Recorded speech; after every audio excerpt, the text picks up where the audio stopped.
This is Plymouth, Massachusetts, where the first Thanksgiving took place.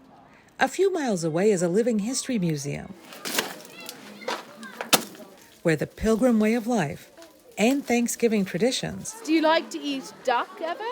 are recreated for visitors. I have lots of cooking to do to get ready, for the men have brought back turkeys and ducks and geese. The Wampanoag, the indigenous people who shared the first Thanksgiving with the English colonists, are also represented. Look at that. Wampanoag tribe member Melissa Costa oversees the exhibit. Wampanoag people are still here. I want them to think of Wampanoag people as not just in the past, or even indigenous people as in the past, but as in the present, still making their way, still teaching the public. Native people traveled. Richard Pickering, the museum's chief historian, says the first Thanksgiving was marked by mutual respect. Ultimately, what happens in Plymouth in the fall of 1621 is the highest level of diplomacy. The Wampanoag, who today have a small reservation nearby, made an alliance with the Pilgrims. They even helped the newcomers survive a harsh second winter by teaching them how to plant crops and live off the land. We should not be projecting any kind of distrust, animus on that event. How the two sides ended up sharing the meal is unclear. Tribal citizen and educator Paula Peters says the Pilgrims fired guns, which the Wampanoag came to investigate. At some point, they decided, oh, this isn't a threat.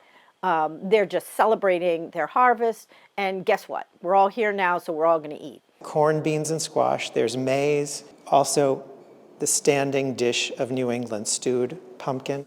Historians and others make educated guesses about what was eaten during the three-day feast. The Wampanoag did go and get fowl, which may or may not have been turkey, some cranberries, because that was the fruit of the season. There is shellfish there as well. There is fish. And we know that there was deer.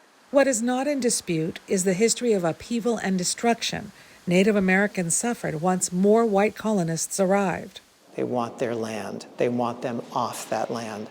And so you see a changing attitude from one of admiration to one of stereotyping and derision. And it's that kind of thought that enables them to want to push them off the land with no sense of guilt.